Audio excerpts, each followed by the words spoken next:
Friends, this is Simon Crum with the story about the hillbilly sucker and a deck of cards. A bunch of boys was playing poker in a little town back home behind the general store. And one old boy kept watching them, and they said, "Come on, get in the game." He wouldn't do it. They said, "Why not?" He wouldn't tell them. They kept asking him, and he never would tell them. Finally, he broke down and he told them. He said, "You see, fellers, that ace reminds me of the first and last trip I went to a town called Reno, Nevada.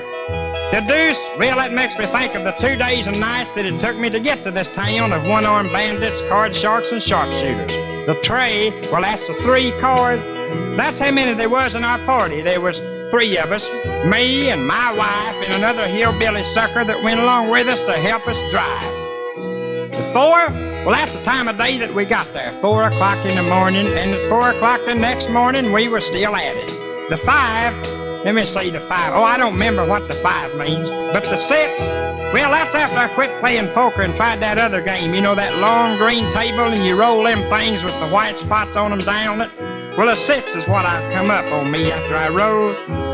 The 7, you guessed it, the 7 is what I got. The 8, well, that makes me think of all the 8 balls that was up there.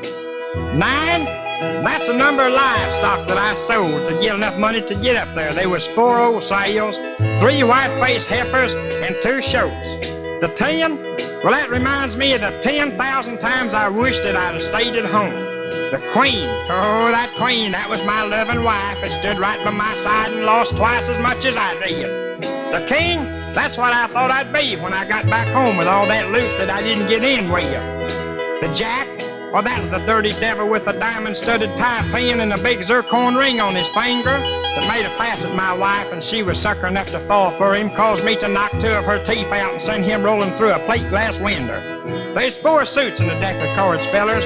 That's a number of policemen that beat the tar out of me. There was 4 of them. They beat me up and throwed me in the jug. 365 spots on a deck of cards.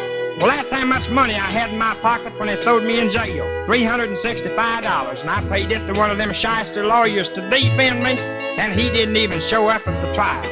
There's 12 picture cards, and that's how many men there was on the jury. There was 12 of them, and every dad-burn one of them was as crooked as a barrel of snakes.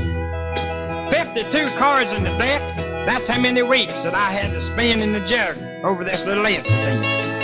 So you see, fellas, this deck of cards ain't only to blame for me losing all of my money, my wife, my home, and all of my livestock, but also it's causing me to go through life as an ex-convict, a jailbird, a criminal, a wife-beater, a peace disturbator, and a good-for-nothing, low-down scoundrel and a gambler.